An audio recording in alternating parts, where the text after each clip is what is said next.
Morning, everybody. Hope you had a good Thanksgiving weekend and you're ready to hit it again for the last lap before the end of the year.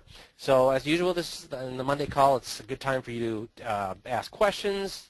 Let us know what's going well. Let us know if you've got problems or concerns, and we can address those. Everybody will benefit from those. So if you got those, go ahead and type those in, or if you're on a headset, raise your hand, and Missy will open your line. So we'll go ahead and get started. Oops, I have to hit a button here. There we go. So pointer this week is I would highly recommend that you be on the call next week because I'm going to unveil a thing we're rolling out for next year, and I've shown it now to 5 people in the industry who were, I'd say, completely shocked and overwhelmed at the idea, and are all agreed that it will revolutionize the sale of products in the industry going forward. So it'll be a great way for you to, and the nice thing is it doesn't require, or it's a very, very low learning curve, and you should be able to learn it in about a day, and it will significantly increase your business really from day one. So I'm going to roll that out next week. It won't be available till next year, but I want you to kind of have a view of what's going to happen next year and what you're going to have available to you that others will not have available to them. So be on the call next week for that. So we'll go ahead and get started on the call today. What are the 8 rules? Oh, first of all, any questions, concerns, Missy, that came up? Nope, it's pretty quiet today.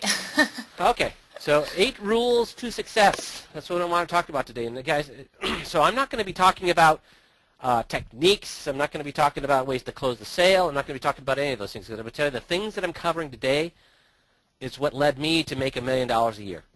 After struggling and struggling and struggling, these are the things that led me to make $1 million a year. And I will tell you that they're the exact same things that have led anybody I know that's been successful in this industry to do the same. So I'm going to walk through it, and it may seem like I'm on a soapbox, but you know what? The most important thing that leads to your success are these things that I'm talking about. It's not about having a cool little close or a cool little presentation or a cool little way to market. Because all those things, if you had the best way to present, if you had the best product in the world, would not work unless you followed through on these things that I'm going to talk about today. Okay? So the first thing is, believe that you've already succeeded. You have to act like you're already successful. So the first example of that is successful people. Jeff, are you on the call? Or you got your mic open? Yep, I'm here. Okay, so what kind of hours Can do you hear me? successful people... Yeah, so you've had experience in and outside this industry. What kind of hours do successful people keep? Well, they keep regular hours. Well, what's the regular hours? Does that mean Monday T to through T? Friday, 9 to 5. And Missy, when I made $1 million a year, what hours did I work? A lot longer than that, and on the weekend mornings, and You know what? Successful people work. And I want you to look, and I'll tell you straight out, I've had 2 people quit on me because of one thing that I asked them to do.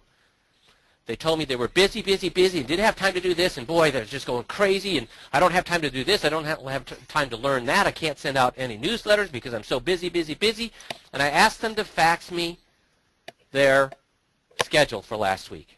Not the week going forward, but the previous week.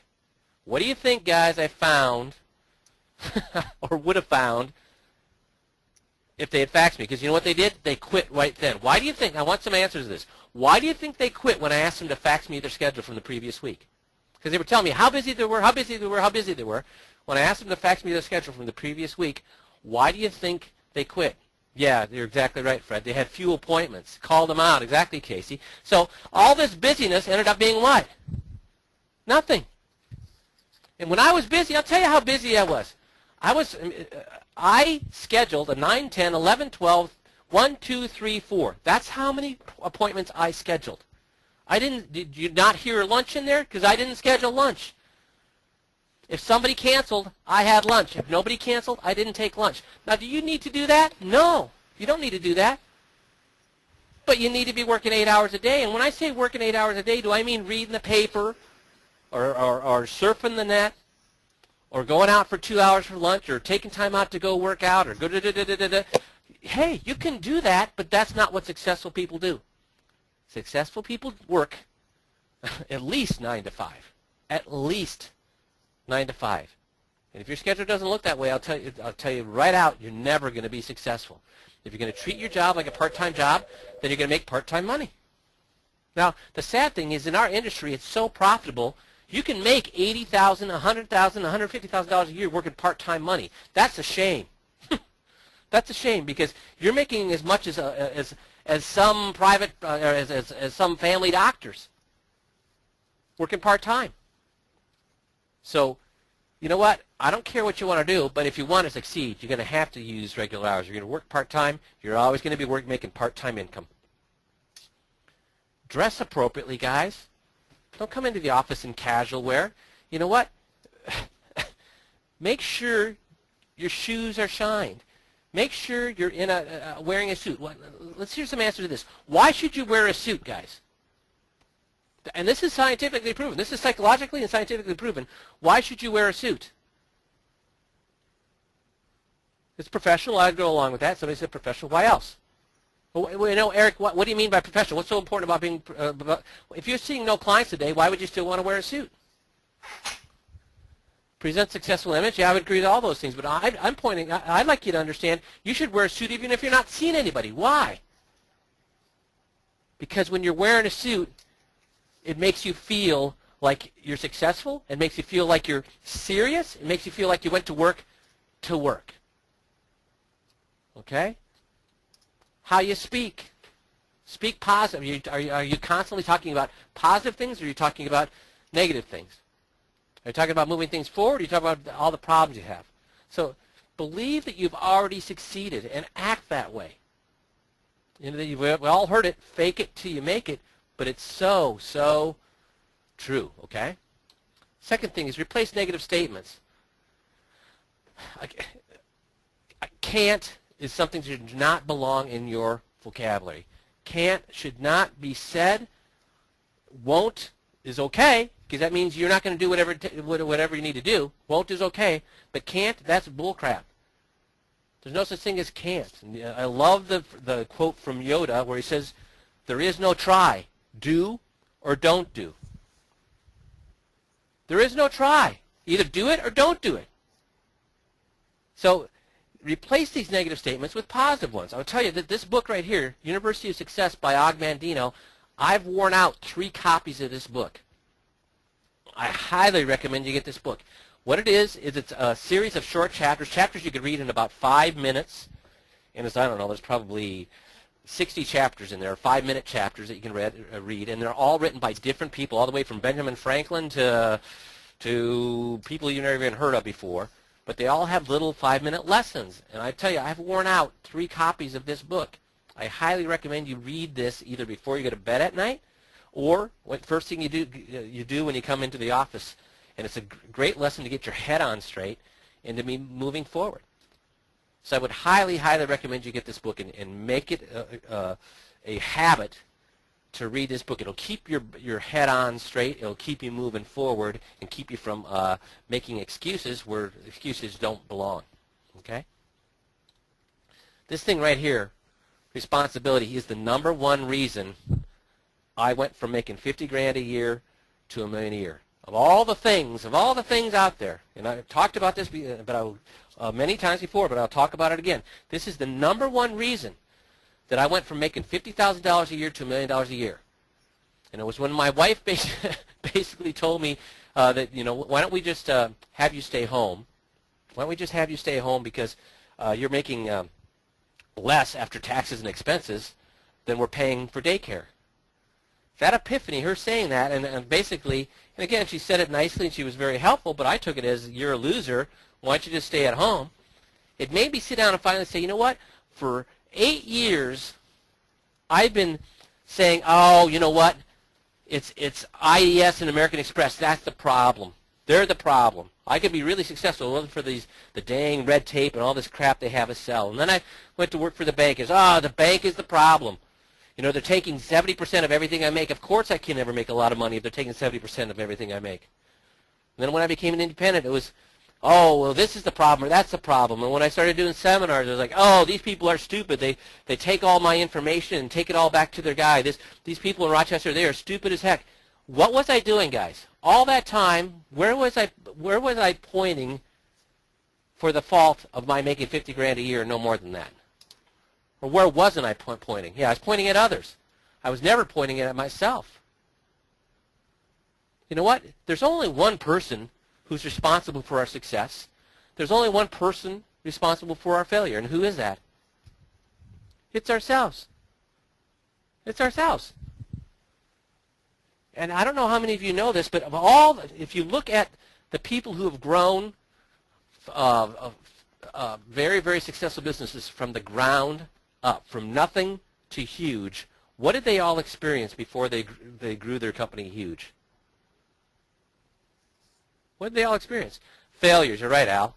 Failures. That's the number one characteristic of all people who have been grown very successful business. They failed until they what? They made it. But when they failed, did they ever? If all they did was say, well, it's the economy's fault, it's the customer's fault, it's my supplier's fault, it's nature's fault. If all they say is it's everybody's fault but their own, guess what they never would have done? Never would have succeeded. So when you say my territory is different, the people here are different, what's that an example of? Are you saying that it's your fault for not succeeding, or are you saying it's your territory's fault for not succeeding? Al says here about successful people, they never thought that they were failures, only that they failed. Exactly right. So, Jeff, how many times do you hear people say, well, my territory is different, the people are harder here? Yeah, I hear it all the time. So is that an example of taking responsibility, or is that an example of saying it ain't my fault? Well, that's someone saying it's not my fault. So how many successful people, and Jeff, you've known a ton of people in this industry, how many people do you know that were successful that ever said that? Nobody that was ever successful said that. No. And have we met people that were in the same, that lived in Phoenix, lived in Tampa, lived in all these places where it's so different, so difficult, St. Louis, there's not a place I haven't heard that it's different and more difficult here. There's not a place. I've heard it in small towns. Well, it's different here. It's a small town. It's different here. It's a mid-sized city. It's different here in the Midwest. It's different here on the coast. It's different here in New York. It's different in Florida. It's different in Texas. Guys, people are the same everywhere. The only way you can say that the people are different here is if you look around your city and there's not one single successful financial advisor, then guess what you can say? It is different here. But I guarantee you every city in this country has a lot of successful advisors. And I guarantee you none of them are saying, well, it's different here. Because if you say it's different here, it's going to be different there. I've had this discussion with guys after guy after guy. When I hear that's hard, when I hear, I've talked to guys and say, when we're working on getting on their side, and the advisor will say, yeah, but that's really hard. Bull crap, that's hard. Getting on somebody's side is not hard. Agreeing with somebody is not hard. Digging ditches in 120-degree heat, that's hard.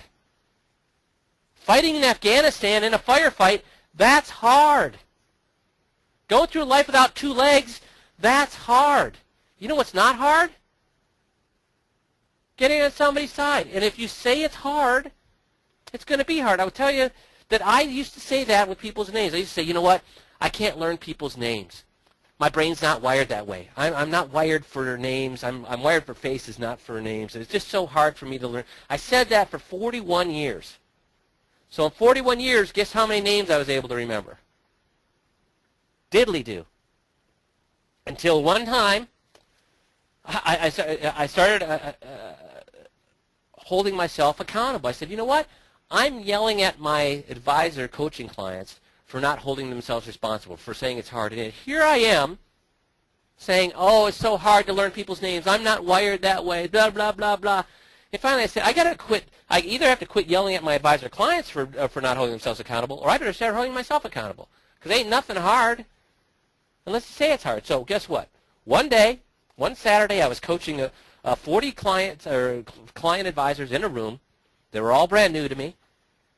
I turned on a video for them to watch for 15 minutes, went back and memorized all their names, all 40 names in 15 minutes. And from that day forward, so was that hard? Was it really that hard if it took me 15 minutes to do it? No. But for those 40 years when I said it was hard, it's hard, it's hard, what did I guarantee I was never going to be able to do? Memorize names. But then instantly when I said it, quit saying it's hard, went back, did it, boom, 15 minutes I was able to do it. So, guys, take responsibility for your actions. Anytime you catch yourself saying, pointing anywhere except at yourself for your success, stop it. Stop it. Stop it. You are responsible for your success. And that's a good thing, guys, because there's only one person to pat on, there's only one thing you can pat on the back when you do succeed, and that's yourself. That's a good feeling. But it doesn't work where if you fail, it's everybody else's fault. But if you succeed, then it's your success. No. If you fail, it's your fault. And if you succeed, it's your success. Does that make sense? Formulate a mission statement. Know what it is you're trying to accomplish with your clients. Formulate a mission statement and follow it every single day. And understand that no one was born great. Like I said, I was a failure in this industry for 8 years. 8 years, never made more than $50,000 a year.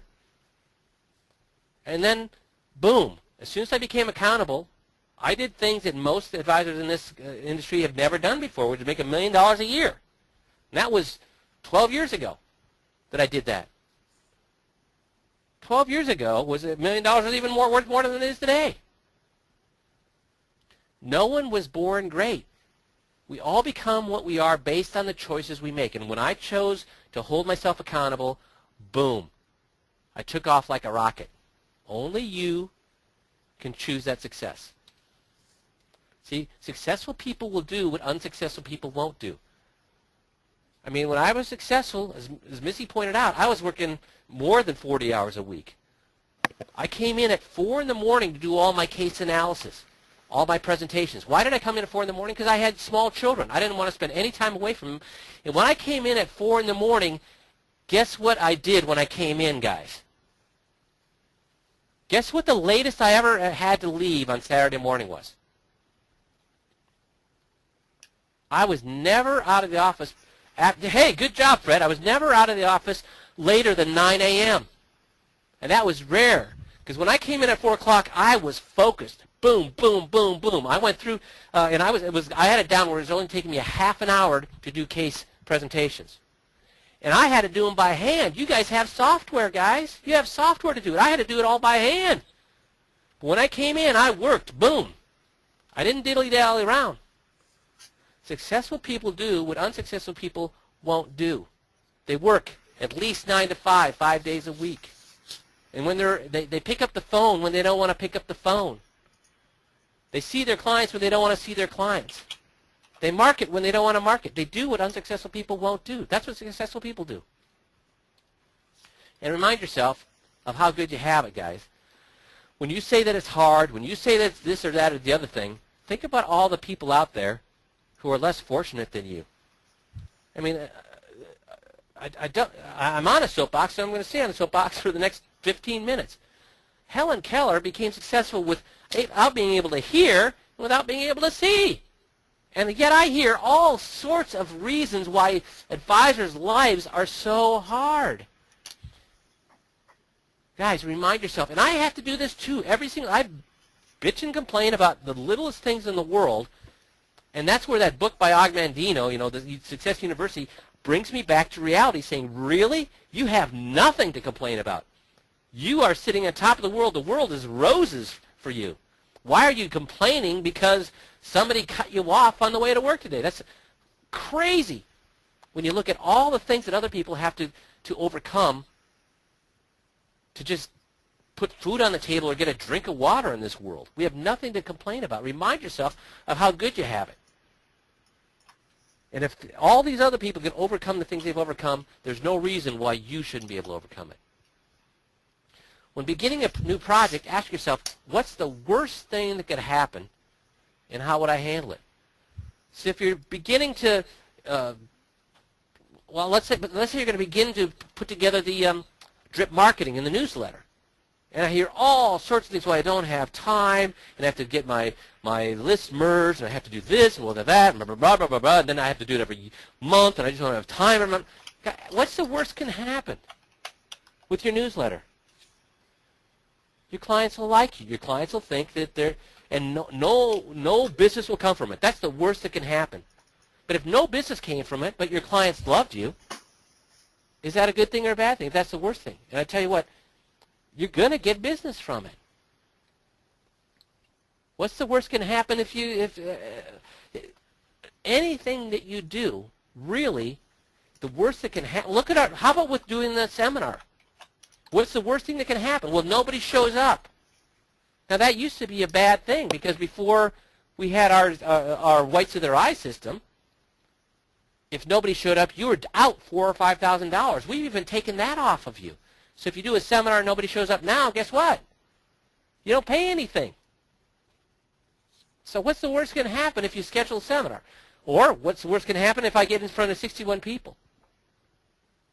I make no appointments. Well, Jeff, if I had a seminar and I was 61 people there and I made no appointments, what's the worst that can happen?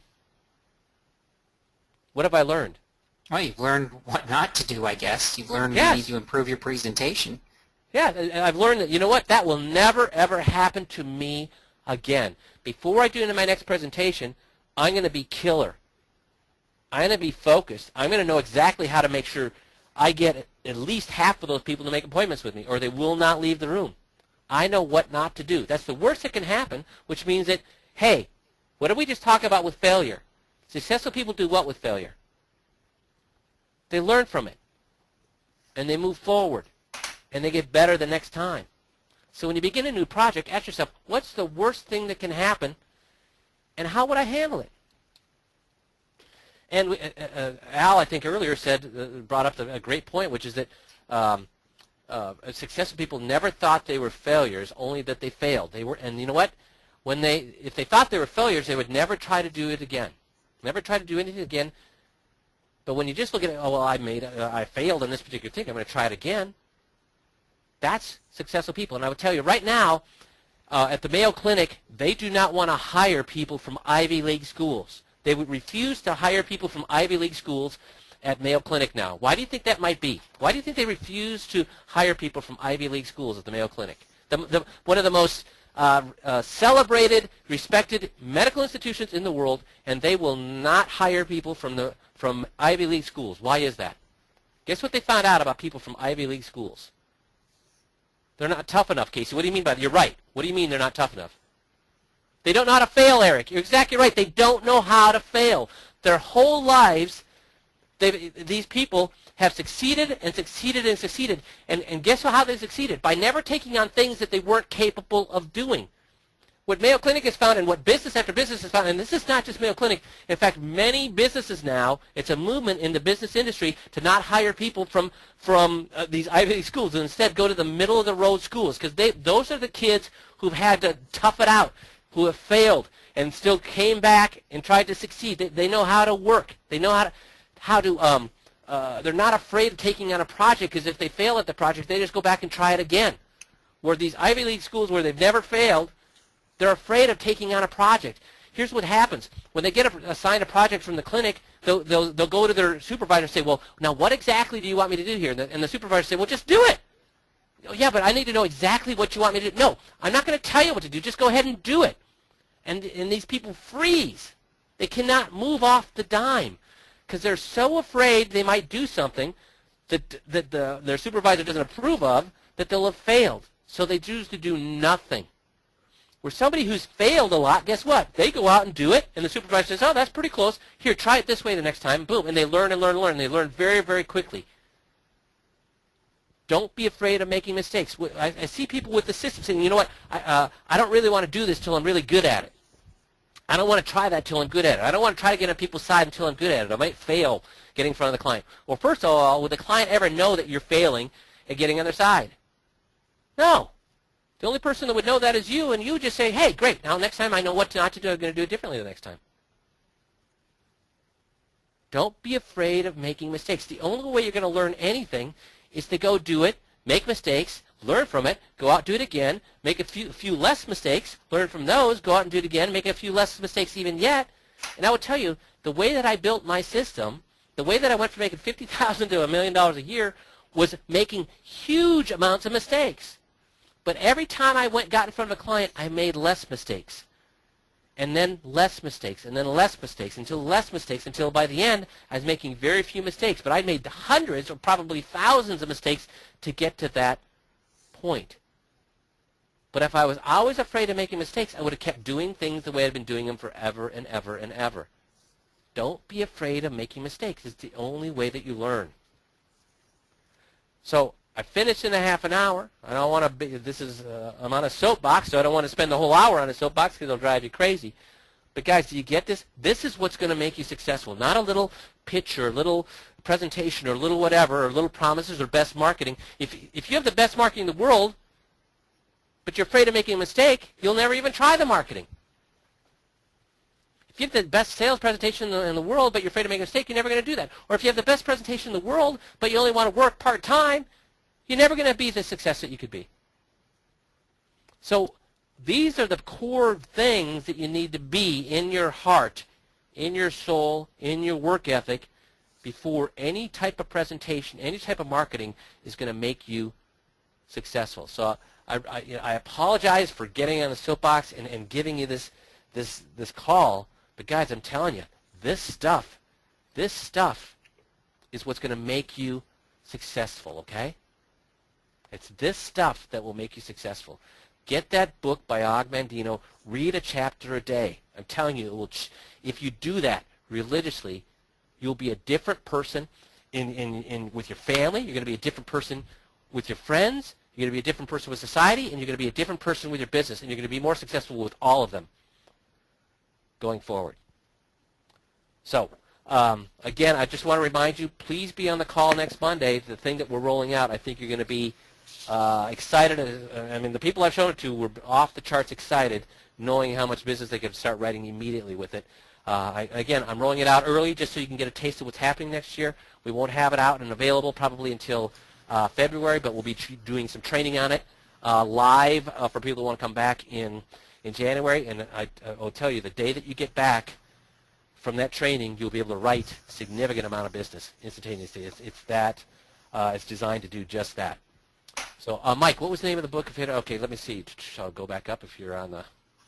Somebody want to see the book again? It's Og Mandino's University of Success. There it is right there. Og Mandino, O-G-M-A-N-D-I-N-O-S, University of Success. If you just type in University of Success, you'll see lots of references to it on Google. So I appreciate you guys listening. Mike, the Chargers could use you in the locker room at halftime. I think the Vikings could have used me in the locker room at the halftime too. So I appreciate you guys. Again, I don't like to do these calls very often, but in reality, I'd like to do them every single morning for you because these are the things that will make you successful. You keep your head on straight. Okay?